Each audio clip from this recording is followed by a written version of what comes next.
In this video, I'm going to give you the knowledge that will help you land the best frontside 360s of your life. Be it you're a beginner or you're trying to take your frontside spins to the next level, these fundamental principles that you can train with no gear, no snow, are going to go and take your riding to the next level. We gotta give it away, give it away, give it away to the ones you love. The most important thing to address is what makes a frontside 360 work. A lot of people when we're spinning front frees think you need to wind up and snap, and you're trying to get 360 degrees of power. But on a frontside 360, we actually need very minimal power. That's because we can pop up, rotate 180, let the upper body continue rotating, and then we can counter rotate that last 180. So on a front free, what isn't important is getting that fast, quick snap. Instead, it's elongating your movements, increasing your range of motion, so you can go and snap fluidly through, get nice and tall, and pop through, slow rotation, because we can always speed it up with counter rotation after the fact. So let's go over how you do that. And the first step is your setup carve. When doing a setup carve on a front free, and this completely changed my life, like I can't tell you, this is the most important thing that you'll change on your frontside approaches. I used to go from tall position and then try go toe edge, switch to my heel edge. The problem with this is if you're too tall, you need to rely on leaning, and you're also taking off from a more bent leg position.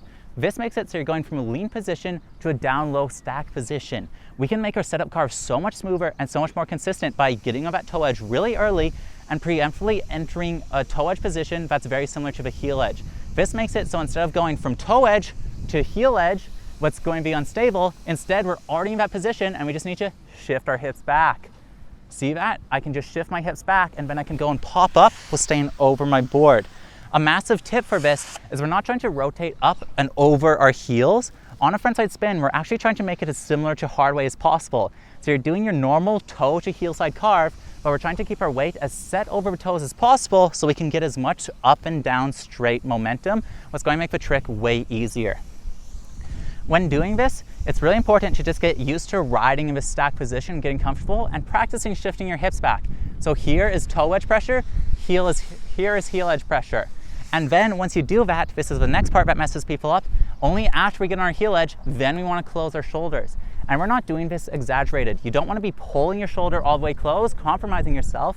Instead, just take your front hand and pull it over towards your back leg. This will make it so you have a lot more range of motion and a lot more power. And this is where we get into the biggest difference between frontside and backside spins.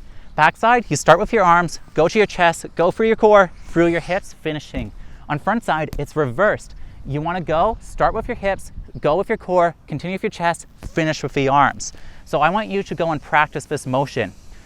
Stacked toe edge position, we'll be getting on this really early, around halfway to the jump, like as early as possible, because the sooner we're on it, the lighter edge pressure we can use, and the more gradual the angle, making it way easier to shift to the heels. So mellow, shift the hips back onto that heel. As I shift my hips back, I then pull my arms closed off. And as I go and snap, I go and start with the hips, followed with the chest, finishing with the arms. And we're only ever aiming to finish with this 90-degree rotation. If you go and over snap a frontside spin like this, it's now making it so your momentum's going downward, and it's gonna make you throw down this way. I'll play an example of me doing it. It's not fun and it's not controllable. And then we need to remember, we don't actually need a fast, aggressive motion. On a frontside 360, we're not trying to go and jump and extend and throw the spin. Instead, we're just trying to channel this energy through. So coming in, channeling all the way through. And I want you to notice something quick here. See how my legs are extending? What I'm doing with these legs isn't going and trying to jump off. Jumping off of a feature actually gives you no extra height on any trick. If your legs start lifting upwards, you're losing potential energy, and it's going to limit your sideways momentum. So why are my legs going from bent to tall? This is because I'm trying to go and maintain pressure with a jump. So as I'm doing this, I'm visualizing shifting my weight and keeping pressure with my board, building it. And this is where the term snapping off the tail comes from. We're building pressure throughout our board, maintaining it so our board holds the same angle as the takeoff the whole way until our tail snaps off the end. That's where the power comes from on a frontside spin, not by going and jumping up your legs, because that's going to throw off your timing and elongate you. So how can you train this at home? Go enter this super stack position, chest over knees. This position seems exaggerated, but it's not. It's very crucial. When we're doing this, we need to make sure that our upper body isn't leaning more forward and we're not holding ourselves too straight. The hinge in your hips should be in correlation to the bend in your legs. How much bend do you want? Just enough to go and get the weight onto the balls of your feet, so you're doing a slight toe edge turn.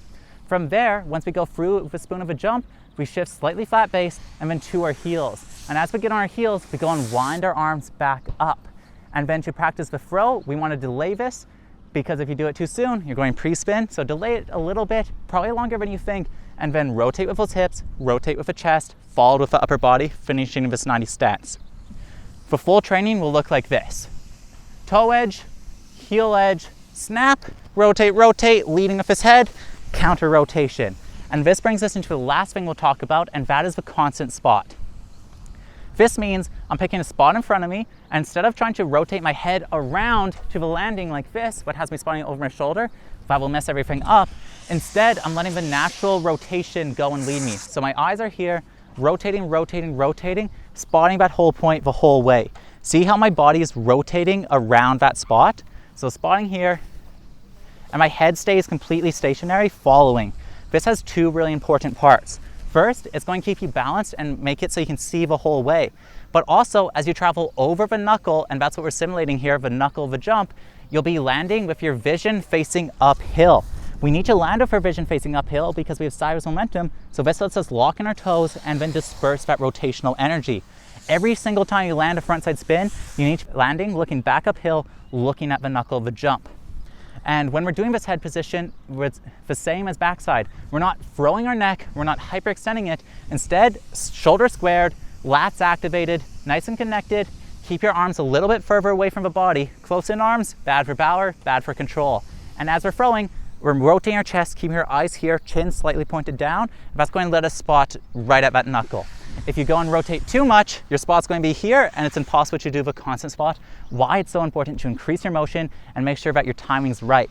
So the final note I'll leave you on is power in a frontside spin doesn't come from explosive movements. It comes from fluidity and expanding your maximum range of motion. If you can do that throughout these training drills I showed you this summer, when you go to try this trick on snow, you're going to stomp it like never before. And if you want more coaching, please check out my Patreon. On it, I offer online coaching, video analysis, and full structured content. If you want to submit a clip, I will go and fully break it down, tell you what you need to work on, how to work on it, and why to work on it, giving you the tools you need to take your riding to the next level. Thank you so much for watching, and we'll be back at it with another video soon.